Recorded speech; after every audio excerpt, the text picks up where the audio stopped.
ब्रह्मांड की विशालता के कारण इसमें सब कुछ इतना फैला हुआ लगता है, लेकिन कुछ वस्तुएं करीब हैं जिन्हें आप महसूस कर सकते हैं। जब कभी एक रैंडम इंटरस्टेलर एस्ट्रॉयड हमारे सोलर सिस्टम के किनारे पर ओट क्लाउड एक बर्फीले मलबे की दीवार से गुजरता है, लेकिन क्या होगा अगर कोई रोग स्टार बेखौफ होकर ओट क्लाउड से गुजर जाए?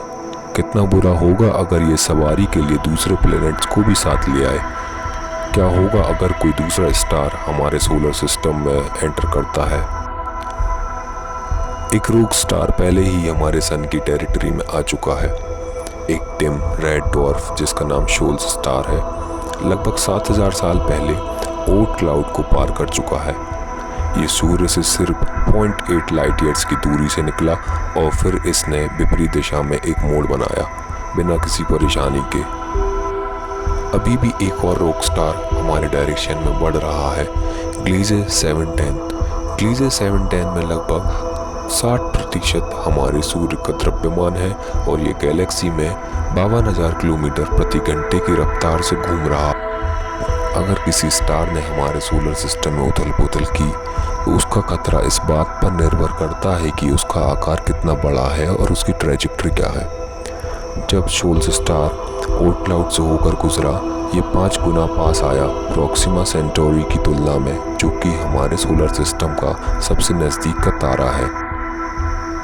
शोल्स स्टार का हमारी पृथ्वी पर कोई ज़्यादा प्रभाव नहीं था, लेकिन शोल्स स्टार ने अपना नया रास्ता बनाने से पहले लगभग 10% कॉमेट्स और एस्ट्रॉइड्स की ऑर्बिट बदल दी।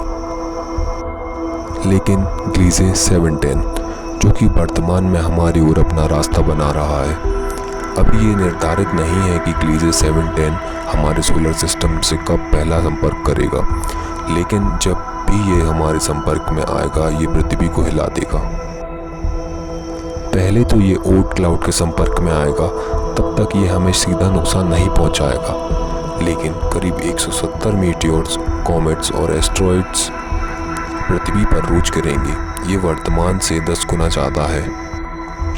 वैसे तो कॉमेट्स और मीटियोर्स पृथ्वी पर आना कोई बड़ी बात नहीं है, क्योंकि ये साइज में छोटे होते हैं और ज़्यादातर बिना जनसंख्या वाली जगहों पर गिरते हैं। लेकिन 1908 में साइबेरिया में एक एस्ट्रॉयड ने 80,000 से ज़्यादा पेड़ों और 60 किलोमीटर दूर तक की खिड़कियों को उड़ा दिया था। अगर इतना ही बड़ा एस्ट्रॉयड न्यूयॉर्क शहर पर गिरता है तो ये पूरे शहर को नुकसान पहुंचा सकता है। अगर कोई स्टार सूर्य से बड़ा है और ओट क्लाउड में प्रवेश करता है तो वह सारे प्लैनेट्स की ऑर्बिटल साइकिल को बदल सकता है।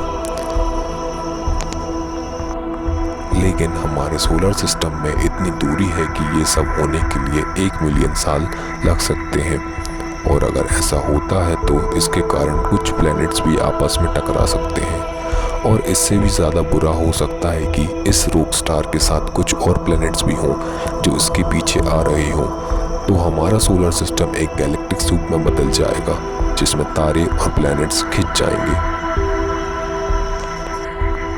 करीब 40,000 स्टार्स ओट क्लाउड में आ चुके हैं हमारे सोलर सिस्टम के इतिहास में, लेकिन ये सब मात्र एक विजिटिंग ट्रिप है।